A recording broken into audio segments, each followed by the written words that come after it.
ብሌን አልማዝንና አቶ በኃይሉን እጅ ከፍንጅ አስያዘቻቸው። አቶ በኃይሉንም በብር ገዝቶ እናቴ ያልሆነች ሴት እናትሽ ናት ብሎ አምጥቶ እናቴን በበረኪና ነብሷን ልታጠፋ ነበር ያሳደገች በማለትም ክስ መሰረተችባቸው። በዚህን ሰዓት ሞቻለሁ ብላ የተነሳችውን አልማዝን ሰላም ስታይ ሰይጣን ያየች አክልም ተሰማት። በህይወታችን እየተጫወቱ ያሉት እነዚህ ሁለት ሰዎች ናቸው በማለትም ሰላምም ዳግምም መሰከሩ።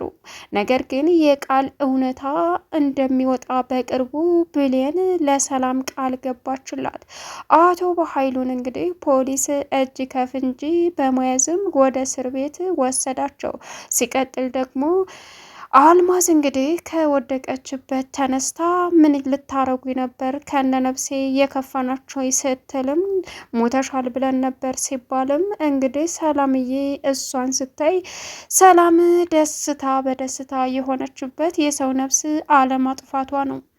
ይሄ ሁሉ የሆነው በእናንተ ጦስ ነውና ስለዚህ እናንተ ለህግ መቅረብ አለባችሁ በማለትም እውነታውን ሁሉንም ለህግ በመመስከር በኃይሉና እንዲሁም ደግሞ አልማዝ ለጊዜው በቁጥጥር ስር እንዲውሉም ተደረገ። በዚህን ሰዓት ቃል ከቤት ወጥታ ጠፋች። እናቷ ሰላምም ምንድን ነው ልጄ የጠፋችበት ምክንያት ስትልም ብሌን ስለ ቃል የበኃይሉ ተባባሪ እንደሆነች በቅርቡ ነግርሻለሁ፣ አሁን የያዝኩትን ልጨርስ በማለትም ለሰላም ቃል ገባችላት ብሌን። ሰላም ውድና የተከበራችሁ የስኬት ሚዲያ ቤተሰቦች እንዴት ናችሁ? ልይ ሰላማችሁ ይብዛልኝ። ለዚህ ቻናል አዲስ የሆናችሁ ሰብስክራይብ ያደረጋችሁ ቪዲዮውን እስከ መጨረሻው ተከታተሉ አደራ። ቀጣይ ፓርት በጉጉት ስንጠብቀው የነበረው ተወዳጁ ቀጣይ ፓርት ዘመተናል።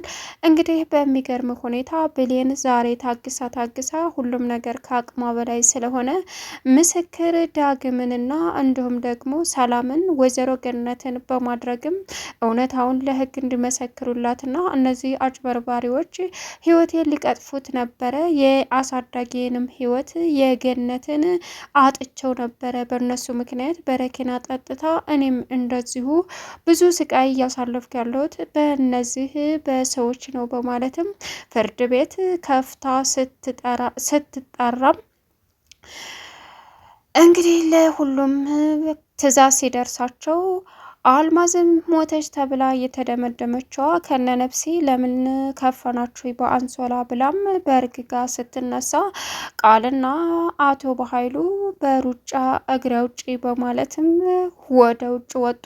በዚህን ሰዓት አልማዝ በሩን ከፍታ የዘጉባትን ወጥታ ወደ ሳሎን ስትሄድም እንግዲህ ሰላም እያለች መጣራት ስትጀምርም አልማዝ ብሌንና ሰላም እየሮጡ ወደ አልማዝ ሳሎን ሲሄዱም አልማዝ ከነ ነፍሷ አለች።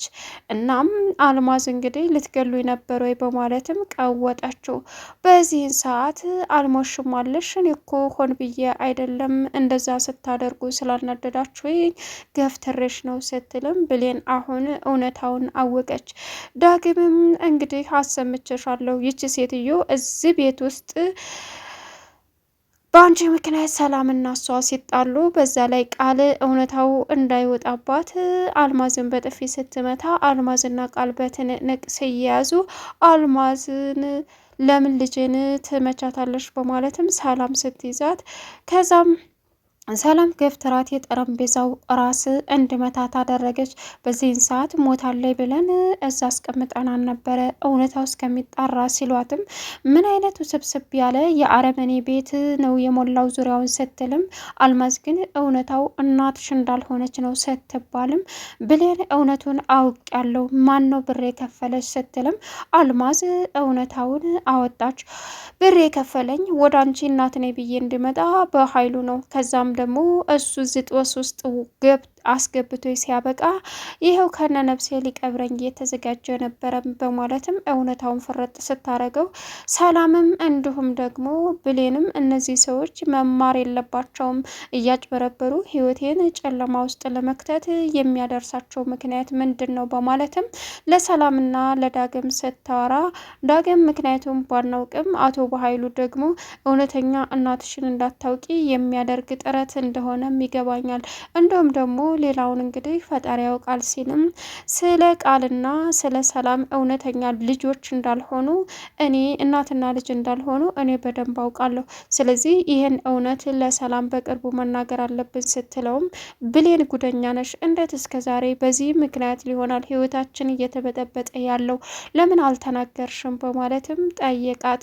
እናም ነገሩንማ ልናገር ባሰብኩበት ሰዓት ያልታሰበ ነገር ተፈጠረ። እናቴን ያን ጊዜ አገትክብኝ ስትለውም እናትሽን ያገትኩበት ምክንያት ስላለኝ ነው ነግሬሻለሁ ሲላትም፣ ዳግም አንተ ንጹሕና መልካም ሰው ነው ስትለውም እኔ እንዳንቺ ንጹሕ አይደለሁም፣ ግን ደግሞ ሰዎችን ለማዳን ብዬ የማደርጋቸው ነገሮች ወደ መጥፎ ተቀይረውብኝ አገኛለሁ ሲላትም፣ ለማንኛውም ተረጋጋ በማለትም እንግዲህ ወደ ህግ አካል አሳልፈን ሰተን እነዚህ አረመኔ ሰዎችን እጃቸውን የስራቸውንም እንዳገኙ ፈልጋለሁ አለች ቃል ብሌን።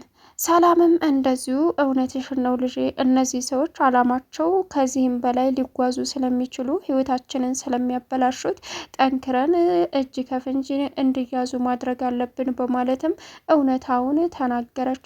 እርሷም እሺ በማለትም ተስማምተው አሁን ሁለታቸው ምስክር ወይዘሮ ገነት 3 ሰው ምስክር አቅርባ ብሌን ክሷን ስትመሰረት መጥሪያ ሁለቱም ሲደርሳቸው አልማዝ ለማምለጥ ስትሞክርም ተያዘች።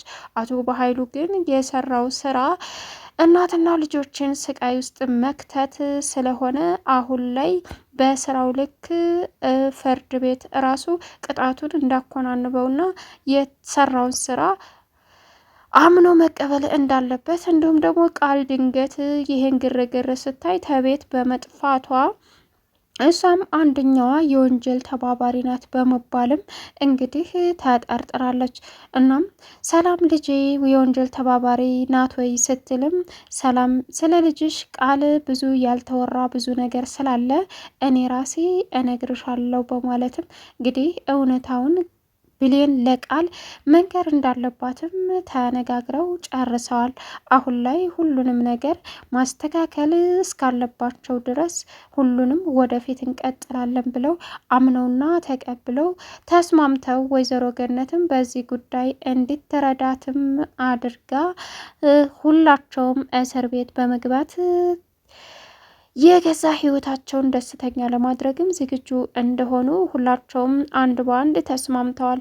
አቶ በኃይሉ እንዴት እህቴ አንቺን ሞት እንኳ ሞታ ቢሆን አላጋልጥም ብዬ ጥረት እያደረግኩኝ አንቺ ግን እንዴት አሳልፈች ትሰጭኛለች ሲላትም፣ እንዳንተ አይነቶቹ ወንጀለኞች የስራቸውን እንዳገኙ እፈልጋለሁ በማለትም እንግዲህ እውነታውን ተናገረች። በዚህን ሰዓት ብሌን የተገረመችበት ነገር ቢኖር ለሰው ልጅ ምንም ጥሩ ነገር ማድረግ እንደሌለብን ካደረግን ደግሞ ህይወታችን ሲኦል እንደሚሆን ተጠንቅቆ ህይወታችንን መኖር እንዳለብንም አወራች። ግን ደግሞ ዳግም ተረጋጊ፣ ሁሉም ነገር በኸይርና በበጎ ነው በማሰብ ነው። ስለዚህ አንቺ ደግሞ ጠንካራና ጀግና ሴት ስለሆንሽ ማንም ምንም ሊያደርግሽ ስለማይችል ብሌኔ እባክሽ ይህንን መጥፎ ነገርሽን እና ወደ መጥፎ ነገር እንዳትወስጂው፣ አንቺ ጠንካራ ስለሆንሽ ሁልጊዜም አሸናፊ ስለምትሆኚ መረጋጋት አለብሽ ሲላትም እሺ ብላ ነገሮችን አምና ተቀበለች። ነገር ግን ማንም ሰው ከዚህ በኋላ ሊጎዳት እንደማይችልም አስረግጣና አስጠንቅቃ እውነታውን ለፖሊሶቹ ተናገረች። ከዚህ በኋላ አቶ በኃይሉ እጁ ረጅም ስለሆነ እንደሱ መጥፎ ሰዎችን አባብሎ ወይም ደግሞ እንደዚህ ገዝቶ እንዳመጣው ሁሉ ገዝቶ እንዳያስገድለኝ እፈራለሁ፣ ምክንያቱም ባላቅም በማለት ብሌን እንግዲህ ለፖሊስና ለሕግ ስታመለክት እናንተን በሙሉ የመጠበቅ ኃላፊነት አለብን በማለትም ፖሊሶቹና ፍርድ ቤቱ ብሌንን ከዚህ በኋላ ከነ ዙሪያዋ ወይም በዙሪያዋ ላሉ ቤተሰቦቿ እንክብካቤ በህግ በኩል የሆነ እንቅፋት እንኳ ቢመታት አቶ በኃይሉ ከነስ ግብር አበሮቹ ይጠየቅበታል በማለትም ብሌን ነፃ እንድትወጣና እንደ ልቧ እንድትንቀሳቀስም ተደረገ። አቶ በኃይሉ አሁን ይቺ ድቃላ ገረድ ሰራችልኝ፣ እኔ እሷ እንደዚህ ታደርጋለች ብዬ አልጠበኩም ነበር ሲልም ሰደባት ፖሊሶቹ ፊት። የናቁት ይደርሳል፣ የናቁት ይደርሳል፣ የጠሉት ይወርሳል የሚባለው ነገር አልሰማህም? ስለዚህ እኔ አንተ ብትንቀኝም ብዙ ማሰብ የምችል ሰው ነኝ። እንዳንተ አእምሮ በጥቅም የተደፈነና ምስኪን ሰዎችን ህይወት የማበላሽ አረመኔ አይደለውም። ምክንያቱም ወጣትነቴን በስነ ስርዓት መጠቀም እንጂ በመጥፎ ነገር መጠቀም አልፈልግም። በዛ ላይ ፈጣሪህን አመስግነህና ፈጣሪህን ለምነህ ወደ መቃብርህ መሄድ ሲኖርብህ አንተ ግን በዚህ መንገድ የሰዎችን ህይወት ሲኦል ታደርጋለህ አለችው ብሌንም። ሰላም እንግዲህ የወንድሟን ጉር ከሰማች በኋላ በኃይሉ እዛ ቤት አልማዝን ገዝቶ በማምጣቱ ይህን ሁሉ ችግር እላዋ ላይ እንዲፈጥርባት በማድረጉም እጅግ በጣም የመጨረሻ ልቧ ተሰብሮ እዚህ እያስመሰለ ሊረዳኝ የሞከረው ከነ ነፍሷ አንቅበር ብሎ እነ ዳግምን እኮ ወንጀለኛ ለማድረግ አስቦ ነበር ማለት ነው በማለትም ሁሉንም ነገር ተረዳች። ቃል አሁን ከዛ ቤት በማምለጧ ይበልጥ ችግሩ ይፋ እንደሆነና እሷ የወንጀሉ ተባባሪ አንደኛዋ ሴት እንደሆነችም ሰላምና ብሌን አመኑ። ዳግምን በእርግጥ ለሰላም ዋነኛ ቀንደኛዋ የዚህ ወንጀል ወጥመድ አቀነባባሪ ራሷ ቃል ናት ብሏት ነበረ።